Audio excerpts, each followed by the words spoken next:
Espero que estejam todos bem. Então, vamos iniciar o estudo dessa noite, o estudo do livro, tá bom? Mas antes, a nossa prece, ok? Vamos todo mundo fechar os olhos, mentalizando, agradecendo ao nosso Senhor Jesus Cristo a oportunidade de estarmos aqui hoje, conectados, reunidos em pensamento, com carinho no coração, pedindo a proteção divina, proteção ao Mestre Jesus, que nosso lar, o lar de todos vocês, vão se enchendo com as luzes espirituais que irradiamos aqui da nossa Casa Maria de Nazaré, e que possamos assimilar as lições, os estudos, os ensinamentos do Cristo, desta obra divina do nosso irmão André Luiz, possamos pôr em prática em nosso dia a dia, Senhor. Graças a Deus. Que assim seja. Então, a gente vai dando continuidade ao estudo do livro No Mundo Maior, do André Luiz. Para quem está começando conosco hoje, esse é o 8º livro da série André Luiz. E nós já estamos finalizando esse livro.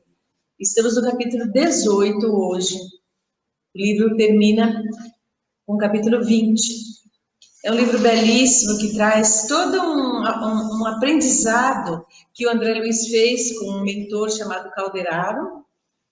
E ele traz, o Calderaro, a psiquiatria iluminada, como ele fala lá na introdução do livro. Ele fala que nesse livro, ele traz uma série de transtornos mentais, de condições que nós, encarnados na Terra, nós trazemos para a nossa vida, dificuldades, experiências dolorosas.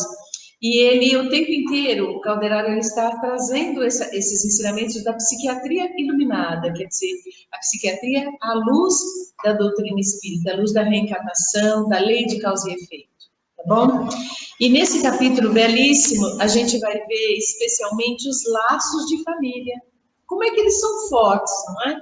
Como, de repente, às vezes mesmo sem se dar, às vezes mesmo que a gente não se dê conta, os laços de família, eles terminam sendo algo que determinam muitas das nossas vivências, não é? Aqui, o Calderaro vai trazer, o André Luiz vai ter uma experiência com o Calderaro belíssima. Só lembrando, na semana passada nós falamos do capítulo 17, que dizia, o capítulo chamava No Limiar das Cavernas. Então, foi assim, voltando, porque esse é um capítulo que é uma continuidade. A gente viu a semana passada que nesse capítulo No Limiar das Cavernas, o André Luiz saiu ele, um espírito bem mais iluminado ainda do que Calderaro, de nome Ismália, e mais alguns companheiros. Eram ao todo 7 espíritos estudiosos, trabalhadores do Cristo, ali em missão. E eles foram naquela região que eles chamavam de cavernas, uma região de muito sofrimento, uma região de muito resgate de criaturas que haviam sido na Terra criminosos. Não eram espíritos que tinham desencarnado, estavam simplesmente naquela condição que muitos de nós, infelizmente, ainda vamos ter, que é aquelas condições de culpa, de sensação de que eu perdi a minha reencarnação, eu não me dei conta de que eu deveria ter feito coisas diferentes do que eu fiz. E aí, às vezes, a gente vai lá para as regiões umbralinas, como o próprio André Luiz esteve, narrado no primeiro livro dele, O Nosso Lar, e vivendo ali um período naquelas regiões umbralinas, para poder se refazer, para poder fazer vamos pensar assim, um balanço, né? Pegar a contabilidade da nossa existência, pensar tudo que foi feito e começar a ter, de certa forma, uma revisão do meu comportamento. Isso o André Luiz fez durante 8 anos, que ficou lá no umbral. Agora, no capítulo anterior, no capítulo 17 desse livro que estudamos aqui, No Mundo Maior, o André Luiz narrou experiência de criaturas que tinham sido criminosas, não é? Um grupo de pessoas avarentas, que ele vai continuar hoje, um grupo de criaturas que tinha cometido feminicídio, não é? Um homem que tinha assassinado a própria esposa, criaturas que tinham sido, que lesaram as outras pessoas, que roubaram, que mataram. Quer dizer, criminosos. E hoje, ainda o André Luiz naquela região, não é? ele vai reencontrar uma pessoa muito querida ali junto, que estava ali sofrendo naquelas condições. Mas a gente lembra que quando Ismália deixou o André Luiz ali, no limiar das cavernas, ainda nem aprofundaram, porque eles não tinham estudo, o André Luiz não tinha a condição de ter estudado, de ter passado por um treinamento, né? O capítulo passado falou isso pra gente.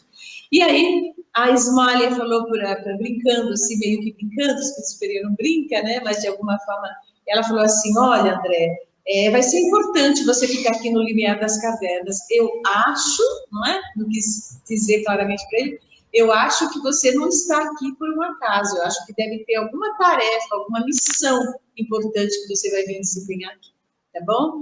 E aí a gente vai ver que tipo de missão foi essa que o André Luiz foi fazer ali, quando ele achava que ele estava ali só para aprender, para poder transmitir para nós esse capítulo do livro, esses 2, 3 capítulos, que é o 17, 18 e 19 desse livro, tá bom?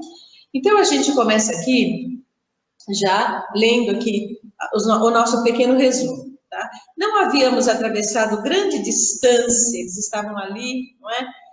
Ainda no limiar das cavernas, não havíamos, André Luiz narrando, né? Grande distância, quando curiosa assembleia de velhinhos se postou ao nosso lado.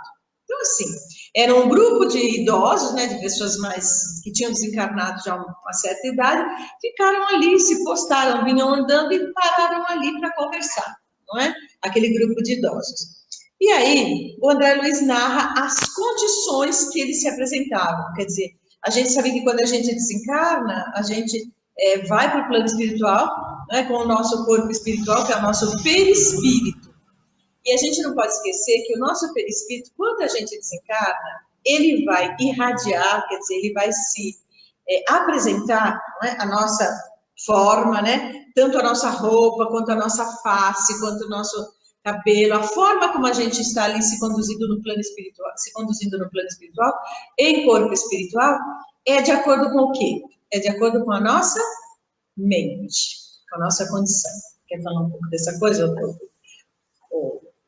A gente... Eu gosto muito dessa lição de perispírito. Eu gosto sim. A gente vai... a maioria de nós que desencarnamos vamos manter a mesma forma, né? O perispírito que é o que faz o molde desse corpo, ele tem essa forma e fica lá dessa forma. Mas a gente tem a capacidade de moldar esse perispírito, todos os espíritos, superiores, inferiores, do bem, do mal, né? Porque é uma característica física do perispírito, né? E como é que se molda isso? Mentalmente. E, dependendo de como você está, você vai fazer o seu perispírito ficar, né, daquela forma. Então, muitos espíritos que desencarnam violentos, agressivos, eles vão poder ter formas de monstros, formas medonhas, né? Ou pessoas com cunho mais elevado, o perispírito fica uma coisa mais sutil, né? Mesmo que ainda seja material. E é isso que aconteceu o que aconteceu no limiar das cavernas, que o André trouxe, muitos com aspectos feios, ele usa um termo lá. Amedrontadores. Né? E como eram os velhinhos, eles estavam com essa substância, a gente vai ver o que eles achavam que era. Né? E aí é interessante, porque a gente desencarnando, a gente irradia o que tem aqui, não é? O que nós somos, vai vir para a tona, tá?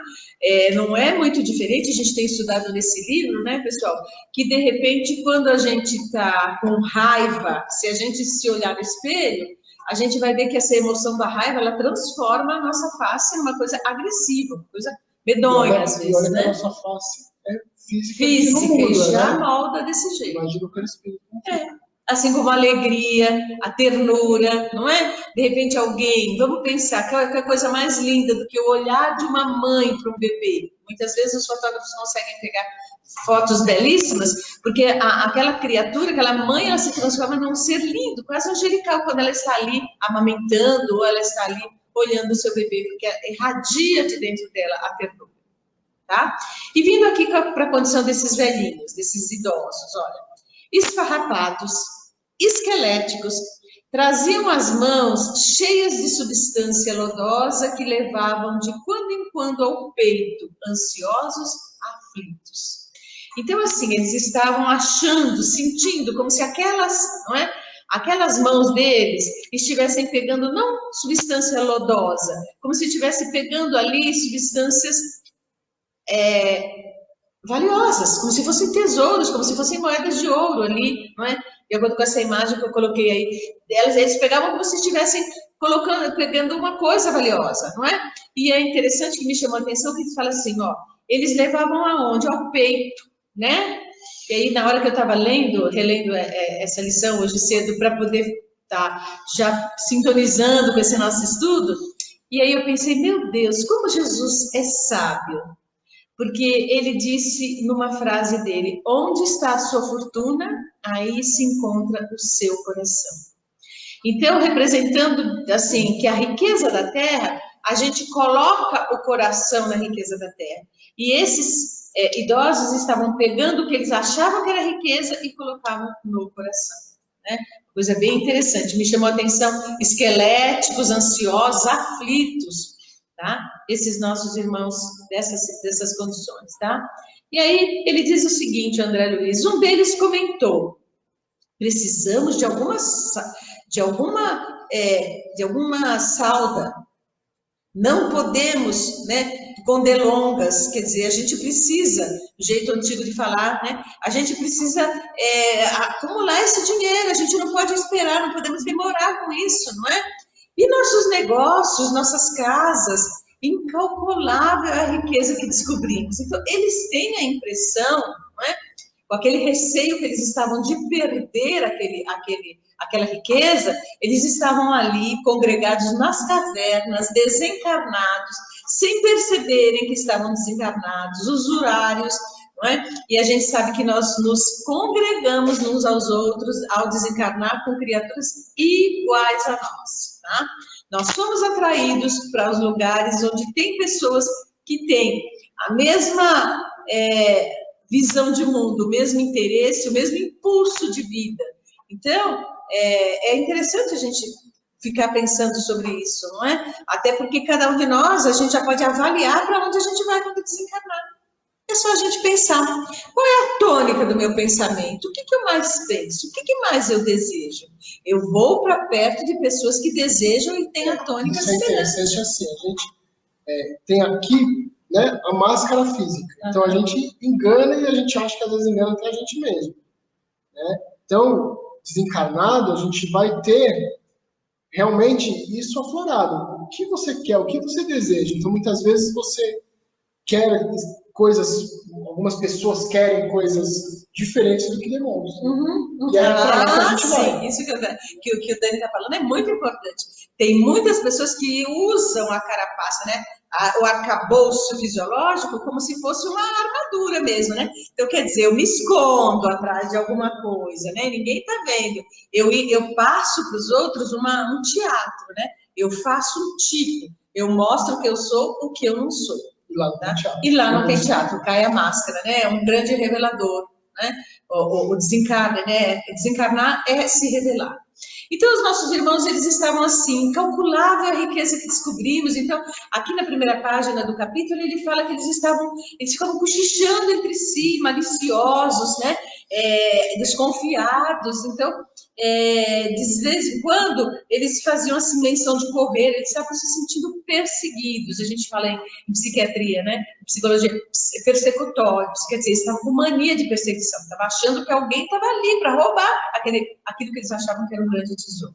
Olha a situação, não é? E aí, eles estavam ali pegando aquele punhado de lodo como se fosse o quê? Tesouros. Eles achavam que aquilo ali, tá? Eram verdadeiros tesouros. E indicava, né, com o faninho, os punhados de lodo a escorregarem das mãos. Então, eles olhavam para aquilo e falavam, olha, dá uma olhada, nosso tesouro, o que a gente conseguiu, tá? E aí, gente, o Calderaro, o André Luiz olhou e falou, nossa, mas o que eu estou vendo aqui? Não é? O que está acontecendo, né? Essas criaturas nessas condições. E aí, o Calderaro vai e explica para o André Luiz, não é? Que eram usurários desencarnados, quer dizer, avarentos, tá? Ambiciosos, aquela pessoa que tem a riqueza como única meta, como único objetivo de vida, como se aquilo fosse, né, aquele sabe assim, a coisa mais importante da vida daquela criatura. E eu concordo com você, Fide, esse capítulo é muito rico mesmo, tá? É um capítulo belíssimo e traz pra gente essa condição da gente estar olhando para a nossa vida e falando o que é que para mim é tesouro, o que é que para mim é valor. Quais são os valores da minha vida? Esse capítulo bate assim na nossa cara, mostrando, olha, presta atenção, como é que a gente está lidando com as coisas da terra? Quando eu falo coisas, com as coisas e com as pessoas, porque apego não é necessariamente só apegar-se aos bens materiais, à riqueza material. Não, a gente se apega às vezes a uma casa, às vezes a gente se apega ao carro, não é? Tem pessoa que tem marido que tem uma briga, só falta se separar da esposa, quando ela vai, ela bate o carro, ela arranha o carro. Mas tudo bem que a gente, né, eu, por exemplo, ainda bem que, né, não ando com o carro do meu marido, porque senão eu ia ficar desesperado, porque cada semana a gente, não sei o que acontece, os postos não gostam de mim.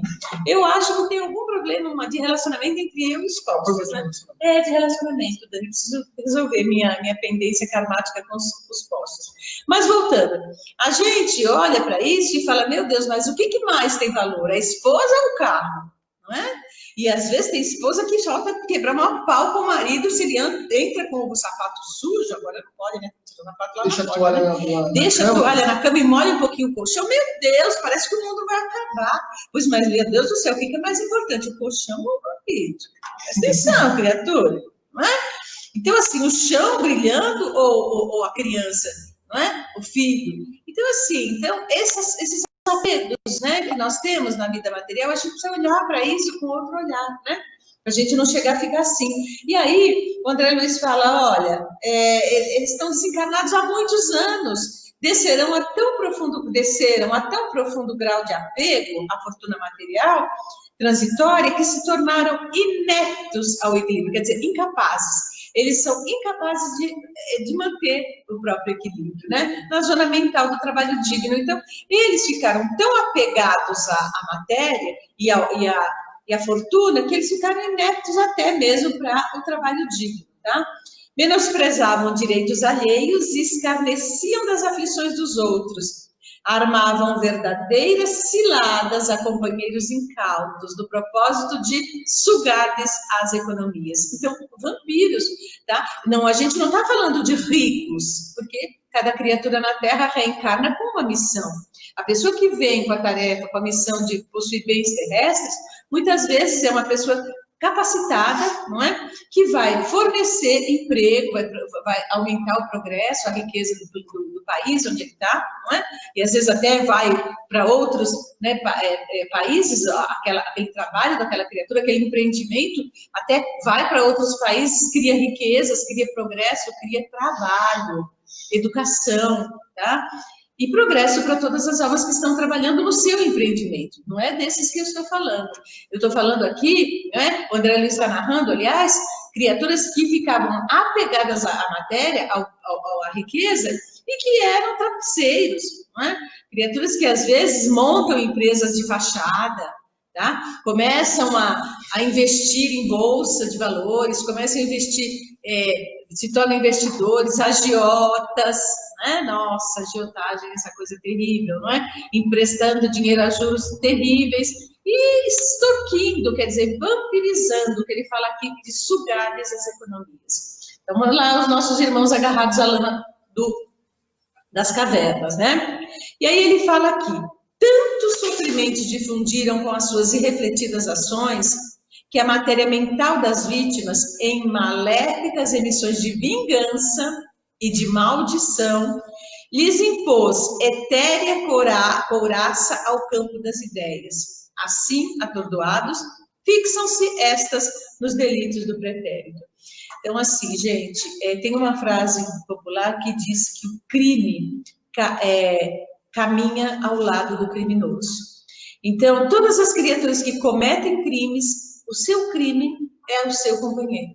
Ou os seus crimes são as suas companheiras sempre ali do seu lado.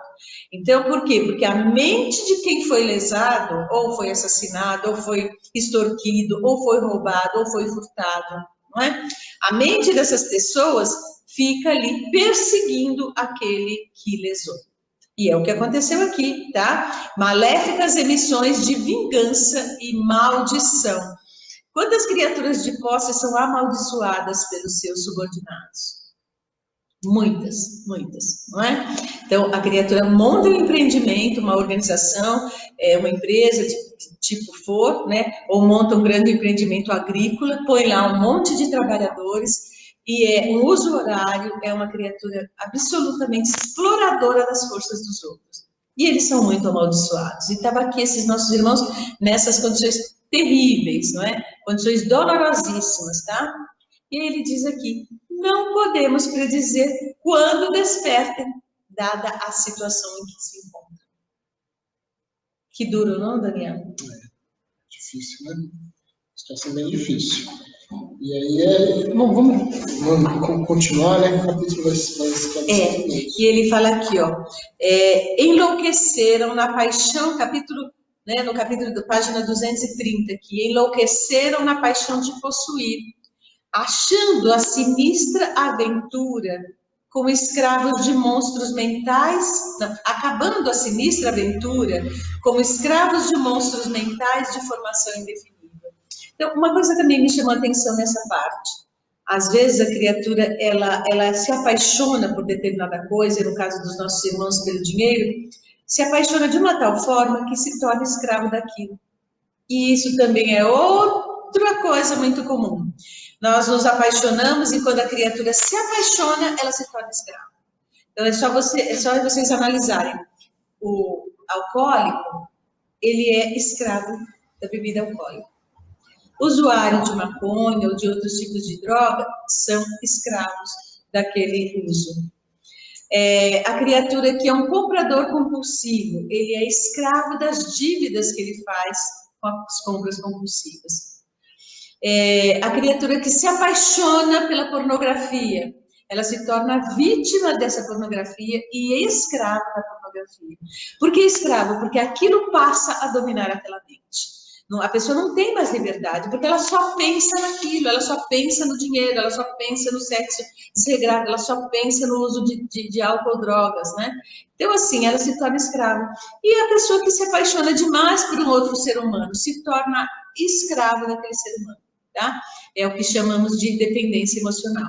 Aí a criatura, assim, o outro vai embora com a luz daquela criatura. Então, o outro, se a outra pessoa está bem, aquele escravo fica bem. Se a outra pessoa fica mal, aquele escravo dependente emocional fica mal. Então, gente, né? O teor é sempre o mesmo, só muda o objeto. Tá? O objeto pode ser inanimado, nos nossos exemplos, e o animado. Que é a dependência emocional de outra pessoa, né? Às vezes, dependência de que aquela mulher é só minha, aquele marido é só meu, ou aquele filho exclusivamente meu. Naquele momento ele é seu, né? Porque você é o pai ou a mãe dele. Mas ele não é seu, exclusivamente seu, ele é de Deus, né? E a gente tem que ter essa noção. Tanto é que Deus leva embora, né? Quando ele quer, foi embora. Não é? Aí a pessoa, quando ela se torna dependente emocional daquele filho, nós amamos os nossos filhos, jamais queremos que eles vão embora, que eles desencarnem antes da gente, isso é natural. Mas assim, daí a criatura de repente querer se matar porque o filho foi embora, como no livro do Kardec, né? Tem uma mensagem belíssima do livro Do Céu e Inferno, de uma mãe que queria, né? Estava disposta a se suicidar. E aí o que ela faz? O filho tinha se desencarnado na guerra e ela se suicida, achando na fantasia de que ia encontrar o filho. Depois o Kardec evoca e ela fala, eu queria atrás do meu filho, não deu para ir. Tá? E aí eu acho que é decepção. Né? E não tenho muito ligação nada de ligação com o capítulo, mas acho que vale a pena ressaltar, né? Então, nesse exemplo que a Ana se deu, a mãe lá do Céu e Inferno se suicidou para encontrar o filho. E aí ciente de que não vai encontrar o filho, porque quem tem o único direito de, né, que prevê o fim da nossa existência carnal é Deus, e acabou. Então, se a maioria de nós, se tivermos digno de merecimento, de conduta de ética, de conduta do bem, vamos desencarnar e vamos sim encontrar os nossos entes que já foram pai, mãe, avô, avó, às vezes filhos, né? Mas quando for o momento que Deus falar. É o momento, e se fizermos justo por isso. Sim, não adianta querer tirar a vida porque eu quero encontrar alguém que já desencarnou. Não vai. E aí, continuando, o Calderaro explica sobre os nossos irmãos. A Lene está entrando agora com a gente. Obrigada, Lene, por estar conosco. De repente, nós estamos aqui estudando um livro lindíssimo, No Mundo Maior, capítulo 18. E aí, aqui o Calderaro explica, olha, que eles infundiram tantos sofrimentos que eles se transformaram em quê? Em fantasmas da própria avareza, né? Fixaram as mentes deles nos delitos do passado. E o que aconteceu com eles? Enlouqueceram na paixão de possuir, né? Viraram monstros mentais, tá? E aí, o que a gente vê que o André Luiz observa? Que essas criaturas dementadas estavam ali há muitos e muitos anos naquelas condições, tá? Não era uma coisa assim que eles tinham desencarnado, eram recém-desencarnados, né? E aí, um deles, né, num determinado momento ali daquele grupo, um deles vai e fala assim, um dos velhinhos falou, amigos, não seremos vítimas de um pesadelo? Às vezes chego a supor que estamos equivocados. Há quanto tempo deambulamos fora do lar? Quer dizer, há quanto tempo a gente está aí andando para lá e para cá, fora do nosso lar, né? Onde estamos? Não teríamos enlouquecido? E aqui a gente vê bem a condição dos espíritos quando desencarnam, sem a mínima condição espiritual, sem a mínima ligação com Deus, ficam perambulando aqui e acolá, desesperados, né? Sem saber onde que estão, e ficam assim parecendo fantasmas, né? Não sabem o que está acontecendo consigo mesmo. Perde a consciência, estão loucos. Isso é um processo de surto mesmo, psicótico. A pessoa perde a noção da realidade, ela não tem pensamento coerente, ela não tem visão coerente, então ela perde a percepção dos próprios sentidos, né? A visão, a audição, né? O tato, o paladar, o olfato, esses sentidos todos que nós desencarnamos e a gente mantém, esses 5 sentidos, né? A criatura, ela perde essa noção. Eles estão ali com o tato, pegando lama, mas como eles estão com o tato alterado, eles pegam lama achando que estão pegando moeda e pedras preciosas, né? A mente dele vê ali. É o que a mente vê, o que está projetado na própria mente, né? Por quê? Porque o pensamento está conturbado, tá? O pensamento está com dificuldade, tá? Continuando aqui. Então ele fala, né? Não seremos vítimas, não é? De algum pesadelo. O que está acontecendo com a gente? Vocês estão nos vendo, pessoal? Vocês estão nos vendo? Porque o Facebook está dando uma mensagem aqui. Estamos todos tendo problemas para reproduzir este vídeo. Estamos tendo problemas. Dá um alô para a gente, se alguém não está vendo. Que a gente dá uma paradinha. Deixa eu ver aqui. Será que estão vendo? Eu acho que sim. Talvez não estejam vendo, mas ouvindo, porque os minutos estão correndo, né? Vamos indo. Qualquer coisa vocês avisam aí pra gente. Avisa pra gente se não estão enxergando a gente, não é? Está ok. Tudo bem, Kátia. Obrigada por o alô. Olha aqui. Então, Sandra continuando. Também, obrigado. André Luiz, né? Naquele momento que aquele velhinho falou assim, pessoal, será que a gente não está sendo vítima de alguma alucinação? Será que a gente não enlouqueceu? A gente saiu de casa faz um tempo. Tudo. Na hora que esse senhor fala, o André Luiz fala, meu Deus, aquela voz, né? Que voz é essa, né? Ele na hora reconheceu a voz, tá? E ele ficou muito angustiado. E aí ele olhou para o idoso, né? Para o velhinho, e ele falou, nossa, será possível? Aquele espírito desventurado recordava o meu avô paterno, Cláudio, que era afeiçoado a mim desde os meus mais tenros anos. Então, André Luiz olhou para aquele velhinho e falou, nossa, e a hora que a voz, né, porque a memória auditiva é uma memória maravilhosa também, não é? A hora que ele ouviu aquela voz, ele falou, nossa, mas quem é esse? Parece o meu avô, não é? E aí ele olhou e percebeu que aquela fisionomia era semelhante, tá? Ao avô dele.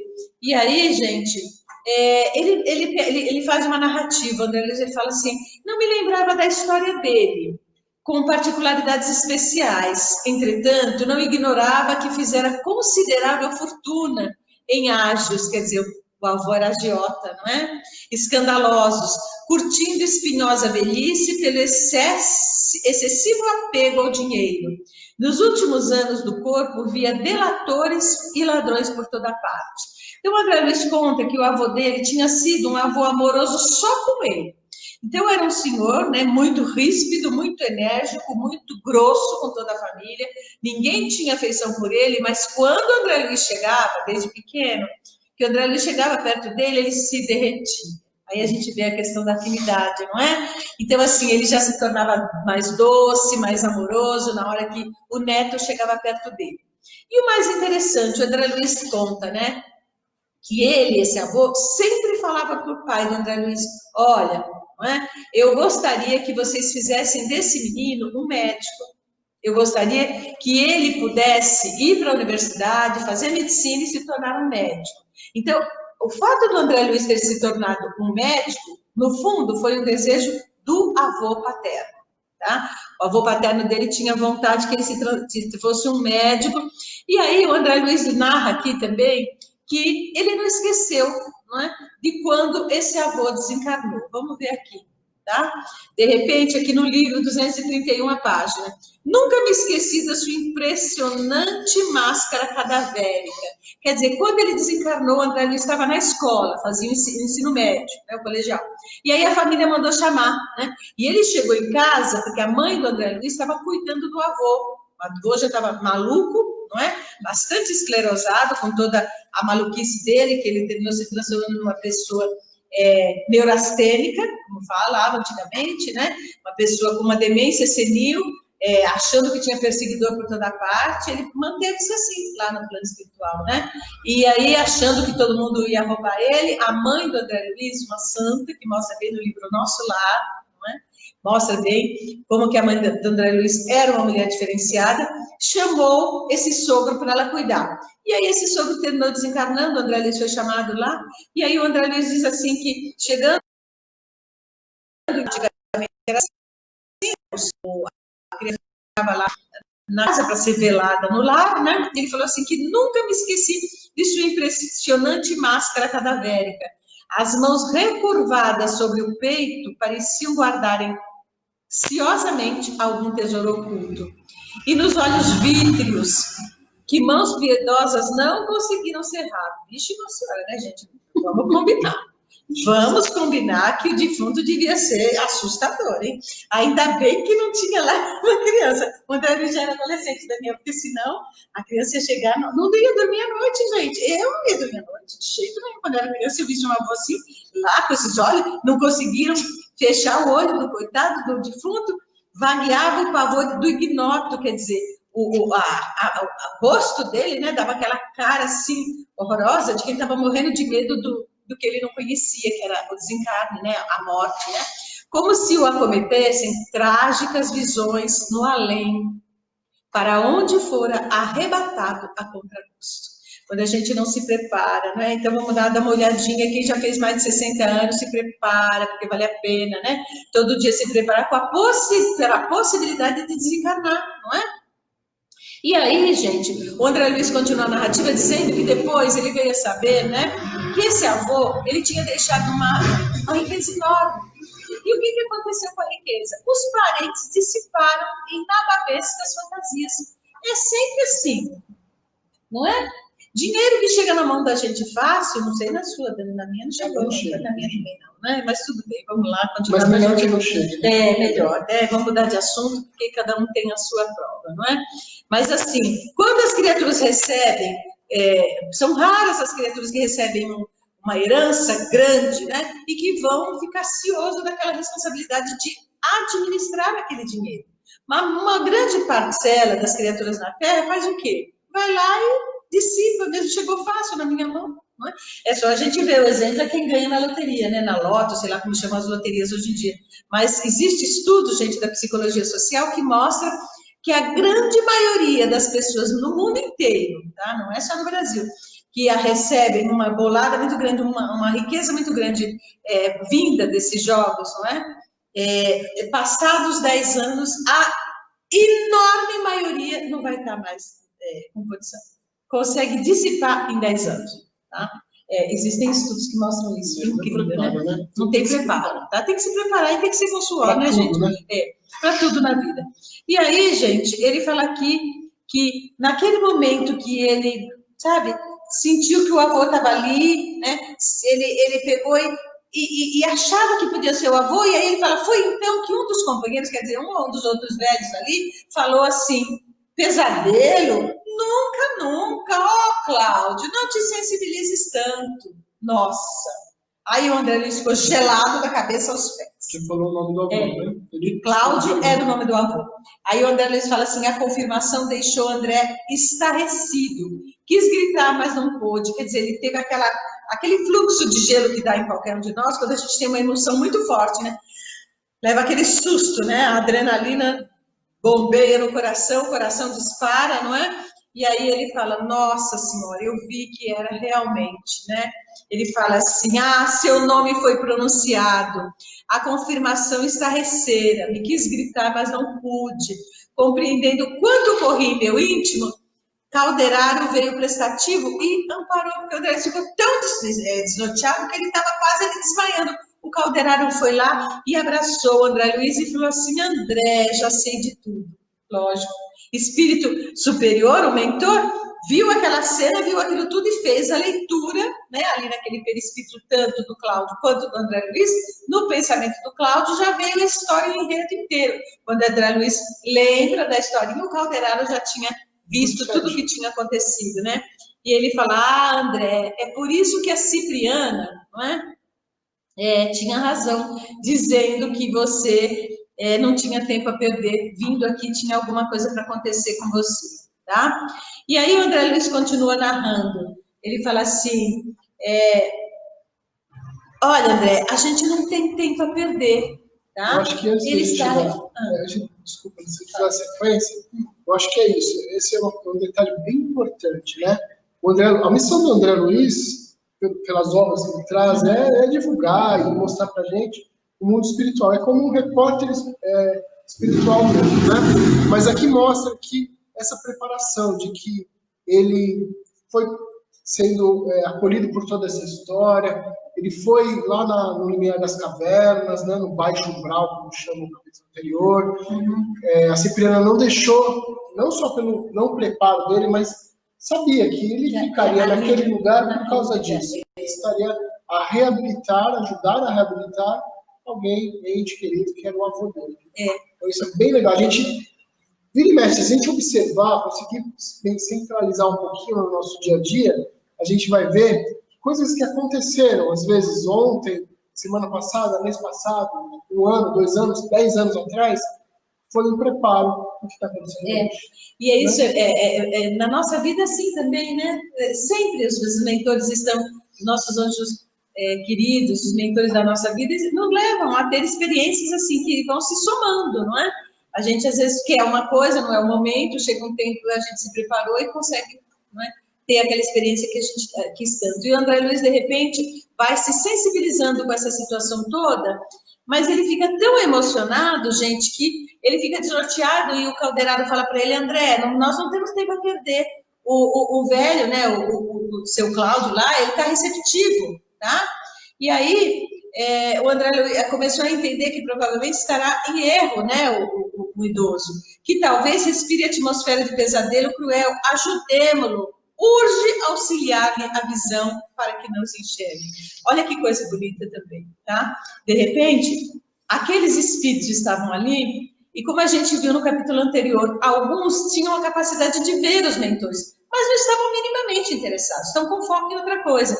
Na medida que desperta para poder ser socorrido, aí o socorro divino chega na hora, né? É fantástico, isso é lindo demais. E aí o Calderaro começou a aplicar passes, né, fluídicos, né, recursos fluídicos sobre os olhos embaciados de meu desditoso ascendente. Quer dizer, o André Luiz fala que o avô dele começou a receber passes assim naqueles olhos e de repente ele grita e fala assim, ele gritou, né, ficou, que luz é essa? O que está acontecendo? Que luz diferente, né?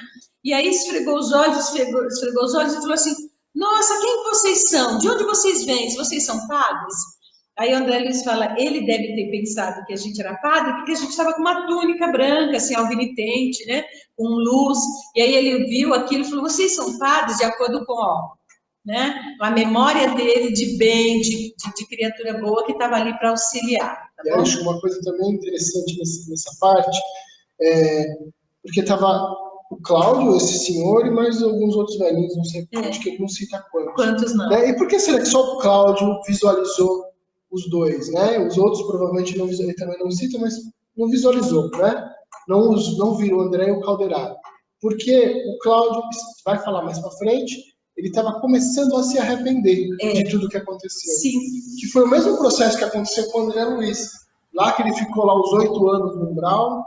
Quando chega né, e ele só vai ter a visão do Clarencio ao lado dele quando ele realmente é tocado por algum tipo de arrependimento.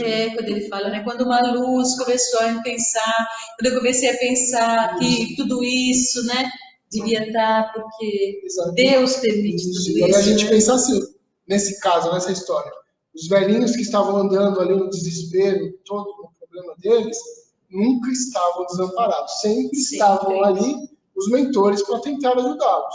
Só estavam esperando o momento certo. E do Cláudio chegou. Isso que pensa, né? Às vezes a gente fica tão agoniada, especialmente a gente que tem famílias, assim, que são diferentes do que a gente entende por valores ainda, não é? E aí um ou outro familiar nosso que está num caminho que a gente acha que não vai ser bom, está numa rota de colisão, não é nem que a gente acha que todo mundo está vendo, né?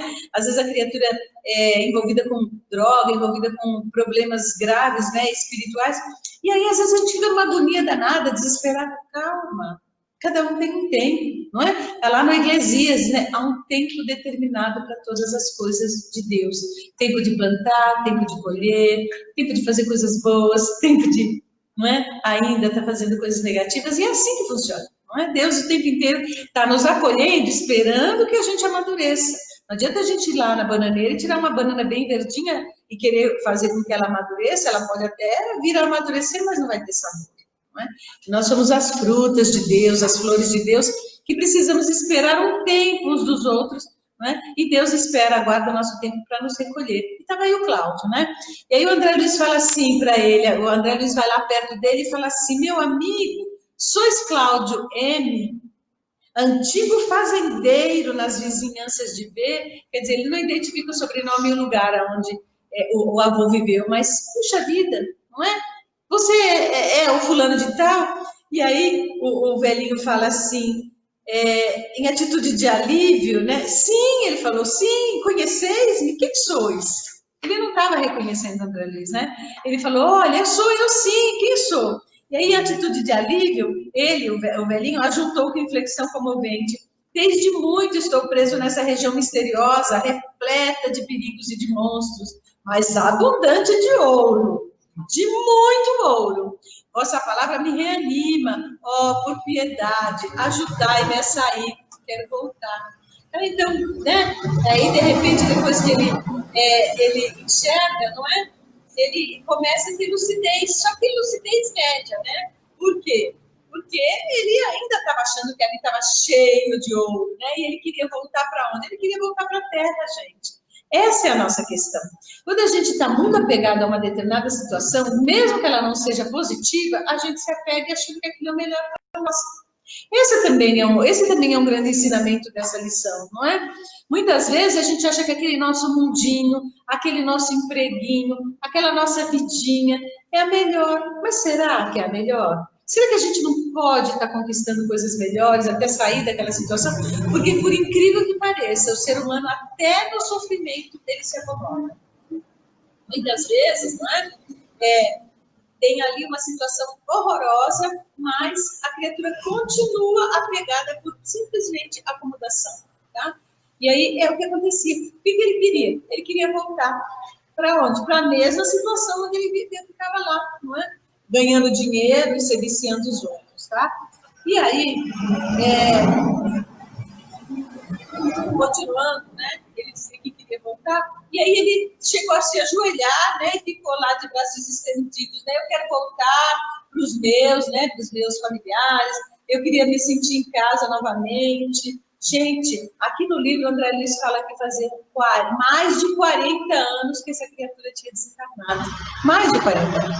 E estava lá, tá? Lá se desesperando, né? Isso pode parecer fantasioso, mas não. Existem espíritos, né, que desencarnam, pessoas que morrem, e que não percebem que morreram, que desencarnaram. Isso é muito comum, né? Continuam vivendo, então, sei lá, era uma pessoa muito apegada ao trabalho, ao seu trabalho, desencarna muitas vezes e continua achando que está trabalhando, que está indo para o trabalho, que está indo para o escritório.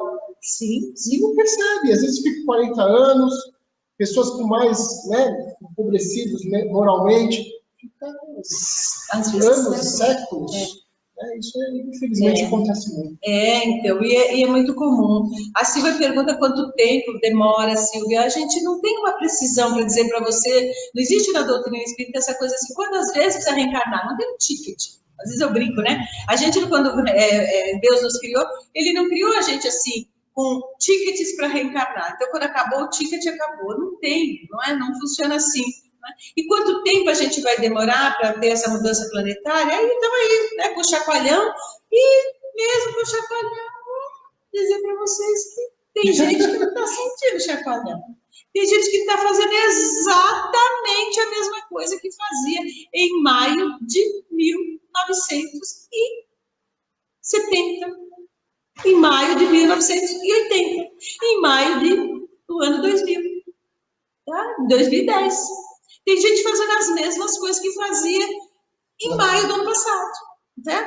E está vivendo do jeito que vivia em maio do ano passado. Ah, Nancy, mas aí não está lá dentro de casa, tá brigando com a mulher, chutando o cachorro, gritando com os filhos, batendo nas crianças, ou com raiva do marido, né? E o marido está bebendo cachaça no bar, e a mulher está com muito ódio, ou às vezes, né, com muita raiva de ter que ir trabalhar, porque está todo mundo de quarentena, eu tenho que ir lá no meu patrão, porque meu patrão não me dispensou, e assim por diante, gente, né? Assim que funciona. A gente sabe que cada um tem um amadurecimento. E Pide, de verdade, a gente não está com pressa, mas eu não sei, às vezes eu fico pensando que as coisas também estão apertando a gente um pouquinho, para ver se a gente também fica esperto, gente. 2020 anos depois que o mestre veio para a Terra, e a gente vai continuar desse mesmo jeitinho? Desse mesmo jeitinho, tomando a mesma cachaçinha, Daniel? Você não toma não. Sabe assim? Mas eu acho que é isso. A Silvia fez uma pergunta que muitas pessoas fazem. Né? E, é isso, e tem essa noção de, será que mais 10 encarnações, ou mais 20 encarnações é o suficiente para a gente? Não dá para saber. Não dá para saber. Porque é só a gente pôr a nossa cabeça no travesseiro e ver quanto nós somos orgulhosos ainda, quanto nós somos egoístas, vaidosos, e por aí vai. Né? E quanto tempo a gente vai demorar para vencer tudo isso? Não sei. Eu acho que a gente depende do nosso esforço, né? Depende do nosso esforço. Quanto mais a gente se esforça para se autoconhecer e a gente consegue passar em revista, como diz na questão 919 do Livro dos Espíritos, né? O Santo Agostinho responde, o que a gente deve fazer para vencer o egoísmo? Tá lá, faz. O Santo Agostinho começa falando, eu dou uma dica para vocês. Eu chegava à noite, todos os dias passava em revista, como tinha sido o meu dia? O que eu tinha feito de legal? O que eu tinha feito de negativo? Tem lá um tratado de reforma íntima, né? Da questão 919 em diante, no Livro dos Espíritos, né, nas leis morais, os Espíritos ensinaram ali a Kardec como é que a gente faz para melhorar. Uma bênção, né, gente? Porque a gente pode perfeitamente melhorar e acelerar um pouquinho esse processo. Porque, afinal de contas, todos nós queremos o quê, gente? Felicidade. E não tem jeito de ser feliz se a gente continuar fazendo as mesmas coisas. Diz no Alcoólicos Anônimos, né? Você quer resultado diferente continuando com o mesmo comportamento? Impossível. Não é possível que você faça a mesma coisa e que você queira resultado diferente. Então, se a gente quer melhorar, Silvia, a gente precisa pensar o que posso fazer amanhã de diferente do que eu fiz hoje. Agora, em termos planetários, aí é questão do coletivo, aí é mais difícil, não é? Só que me parece que tem um certo prazo vencendo. Eu tenho essa impressão. Não sei se vocês têm, não é? Isso também se daí uma pergunta que está linkada com a outra. Quando é que a gente vai fazer essa transição de planeta de expiação para um de regeneração? Quando nós fazemos com os nossos defeitos sejam menores, quando nós crescemos moralmente, coletivamente, mudarmos a vibração do mundo e o mundo se transforma. Né? E a gente não tem essa informação, né, de prazo, mas tá aí, tá vindo, tá mostrando que hoje é uma pandemia que está acontecendo, que é esse vírus. Lá atrás foi a gripe espanhola. Não sei o que aconteceu lá atrás também.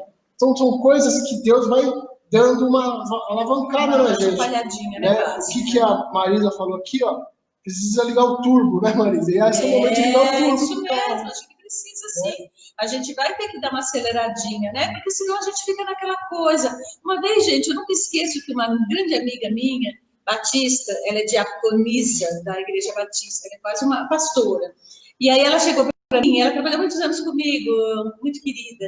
E aí um dia ela falou para mim, sabe, Nancy, eu gosto muito, acho muito interessante a sua doutrina, a sua religião, mas eu acho que os espíritos, eles se acomodam muito, porque fica tudo para a próxima reencarnação.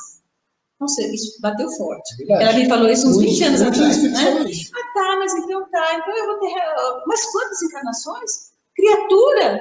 Mas quantas vezes você vai repetir o mesmo comportamento? O Emmanuel fala que são as reencarnações circulares, né? No livro Religião dos Espíritos. Ele fala que a gente reencarna, desencarna, reencarna, desencarna, reencarna, desencarna. É estacionado o mesmo comportamento. Né? E é uma judiação, porque a gente vê que a gente vai perdendo a oportunidade para ser feliz, tá? E para fazer os nossos amados felizes, sem contar que as criaturas que a gente ama, né? Quando eles avançam, nós terminamos de ler o livro 50 anos depois, lá em casa, no Evangelho no Lar, né? Um dos livros, romances de Emmanuel. E aí, deixou claro, a Célia, um espírito de altíssima hierarquia, ela vinha, ela irradiava a voz dela para aquele grupo familiar que ainda estava atrasadinho, sabe, gente? Então, quer dizer, ela avançou e o grupo não avançou. Tá? Vamos pensar nisso também. E aí, para a gente, vamos voltar aqui. Do horário, só para responder a Silvia uma outra pergunta. Rapidamente, Silvia, será que se a gente acha que vai mudar alguma coisa com a pandemia? Não sei, espero que sim. Né? A gente torce sim que o mundo, as pessoas evoluam e o mundo melhore, né? Mas não tem mágica. Não tem mágica. Depende de cada um. Né? Eu não sou muito romântica. Né? Então, eu sou bastante pragmática, bastante pé no chão. Mas aí eu respondo e assim, sabe? Vai. É o seguinte, gente, vai de cada um e vai dar uma chacoalhada, a pessoa vai começar a pensar. E esperamos em Deus. A gente precisa orar muito para que Deus tenha misericórdia e que uma luz maior possa entrar no nosso coração, para que a gente possa realmente parar para pensar. Tá? Mas existe muita gente que está fazendo a mesma coisa, está do mesmo jeito, e a gente precisa respeitar. E também é outro planeta, né, gente? Está passando na órbita da Terra, para a gente que estuda um pouquinho mais de espiritismo, está passando na órbita da Terra um outro planetinha. E aí também, quem não ajuda, quem não melhorar, vai ter dinossauro, né? Aí eles vão lá bater uma coisinha na outra para fazer fogo, sabe? Aí Plúvio fez fogo, assim como muita gente de capela reencarnou no planeta Terra, nos primórdios desse planeta. Então tá tudo bem, tá tudo certo, tá todo mundo eterno, ok? Vamos lá. E ajoelhando de braços estendidos, o Cláudio repetia, voltar, eu quero ver, eu quero voltar para minha casa, não sei o quê. Aproveitando-se dessa lucidez temporária, André comenta que ele já havia desencarnado há mais de 40 anos, e ele mostra que todo ouro ele acreditava que estava carregando, era, na verdade, lama. O André Luiz fala assim, olha, isso tudo que você está carregando é lama. Ele ficou assustadíssimo quando ele viu, tá? Ele percebeu que era lama. O André Luiz fala, senhor Cláudio, o senhor é vítima de lamentável engano. Vossa casa antiga cerrou-se com os vossos olhos físicos que já desapareceram, né? Encarceraste o espírito num sonho vão de mentirosas riquezas. Aí a pandemia, tentando dar uma chacoalhada na gente, para a gente parar nessa fantasia de viver errado com coisas que são ilusões, né? A morte vos arrebatou a alma do domicílio carnal. Vai para mais de 40 anos, né? Aí ele olha assim, fica assustado e fala, bem, eu sinto, né? Tem alguma coisa, eu estava percebendo que alguma coisa estava, tem uma cabeça esfogueada, né? Aí o André Luiz fala, olha para suas mãos. Quando ele olha, que ele vê as lâminas, ele começa a chorar, não é? Aí ele fala, será castigo? Aí ele conta a historinha dele básica, que a gente vai contar bem rapidinho, né? Ele fala, castigo? Ah, tá, mas a Ismênia exigia punição que eu fiz com a Ismênia. E aí o avô do André Luiz conta que ele teve uma irmã de criação, que não era consanguínea. O pai dele, antes de desencarnar, falou para ele, Cláudio, cuida da sua irmã. O pai desencarnou, ele espoliou a irmã, provou para todo mundo que a irmã não era irmã consanguínea, jogou ela para a Rua da Amargura, né? Ela foi viver miserável, e ele foi fazer cada vez mais riqueza. Passou a vida inteira com aquela culpa medonha no coração. E como é que ele amenizava a culpa? Ele teve esse neto chamado André Luiz, e ele falava para o pai do André Luiz, o filho dele, olha, põe esse menino para fazer medicina, que ele vai fazer medicina e ele vai ser um ótimo médico. Coitado, gente, não deu certo. Isso não deu certo. O homem não tinha, né, muito boa sorte. Não deu certo também. Ele queria que o filho tivesse medicina, que fosse um médico altruísta, que ajudasse as pessoas. E quando ele foi falando isso, o André Luiz foi ficando pequenininho, só faltava um buraco ali no limiar das cavernas e entrar junto, né? Ficou muito humilhado, né? Pensou nos longos anos que o coitado do avô tinha gasto ali, né? Com a ideia de posse financeira. Ele percebeu que o diploma dele não tinha resolvido nada, né? Que ele não tinha sido um médico que honrou no mundo o título da medicina. Aí ele dirigiu um olhar triste para o Calderaro, o André Luiz muito chateado, porque ele pedindo que Deus o perdoasse também, né? E aí o Calderaro falou assim para ele, André, quem terá perdido de todo a expressão infantil se o próprio Cristo, supremo guia da terra, abriu tenros braços um dia no berço da manjedoura? Ele foi ficando pequenininho, o André Luiz, vendo o avô dele naquele sofrimento e se sentindo também muito pequeno, humilhado, né? E querendo mesmo pedir desculpa, pedir perdão para o vô, como uma criança pequena que vai e fala, vô, desculpa, eu realmente fiz o seu desejo, eu fui lá, né, e tive um título de medicina, mas não funcionou, eu não fui um médico humanitário, não pensei, né, de alguma forma, fui parecido com você, porque eu gostei bastante de ganhar dinheiro com a medicina, tá? E aí, gente, com tudo isso, finalizando lindamente, tá? O que acontece? Ele vai e, tá? E abraça esse vovô, né? Aí, aliás, ele pergunta onde está a irmã, tudo, não é? E aí, há uma coisa que o velho fala que eu achei interessante. Por que não me ensinaram na terra que a vida prosseguiria para além do sepulcro? Ok, vamos prestar atenção, porque isso deve ter acontecido, vamos pensar em 1920 que esse homem desencarnou. Mais de 1900 anos que Jesus esteve na Terra. Será que a gente não era para a gente estar sabendo, gente, que a morte não existe? Se o próprio Evangelho foi estabelecido por conta da ressurreição do Cristo, a gente não pode alegar. Ninguém me falou nada. Ai, meu Deus, não dá. Não dá para a gente vir com essas desculpas, não cola mais, tá? Não cola, e a gente pode falar, mas as outras doutrinas não acreditam, né? Como nós, espíritas, espiritualistas, o budismo e outras doutrinas acreditam.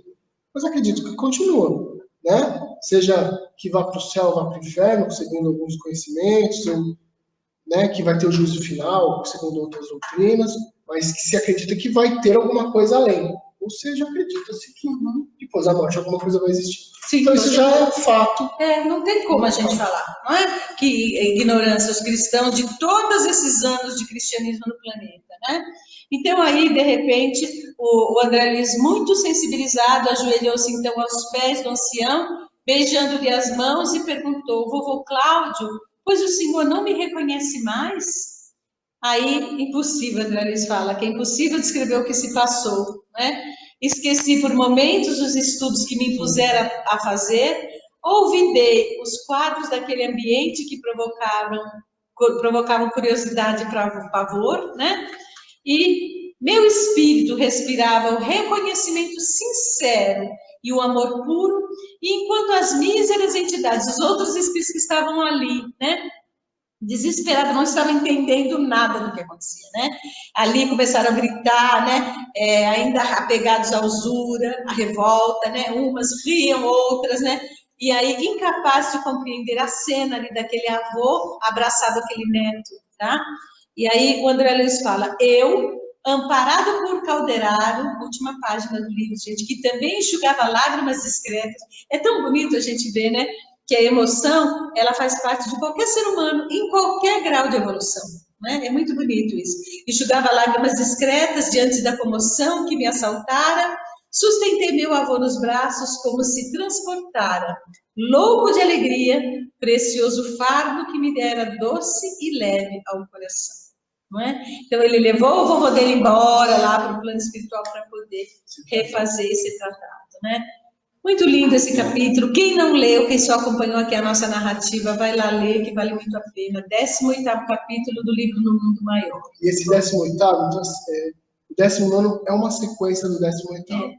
Então a gente fica pensando, cenas do próximo capítulo. Nós não somos novela, né? Mas tem cenas do próximo capítulo. Isso. E o que será que vai acontecer com o Cláudio, né? E aí a gente observa, nesse capítulo, ele começa a perceber o que está acontecendo, onde está, ele começa a se arrepender, e no 19º vai mostrar como que ele vai começar a reparar tudo isso. É muito bonito, não é, gente? Estejamos juntos na quarta que vem, é o estudo do capítulo 19, mas na segunda também vamos estar aqui fazendo um tema do Evangelho. Tema nosso do Evangelho que a gente faz toda segunda às 7h30, para quem está entrando hoje, tá bom?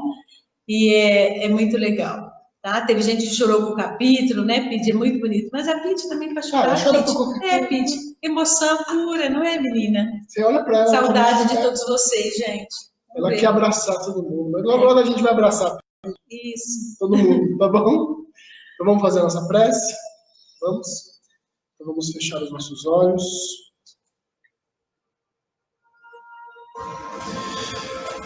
Pensar no Cristo Jesus.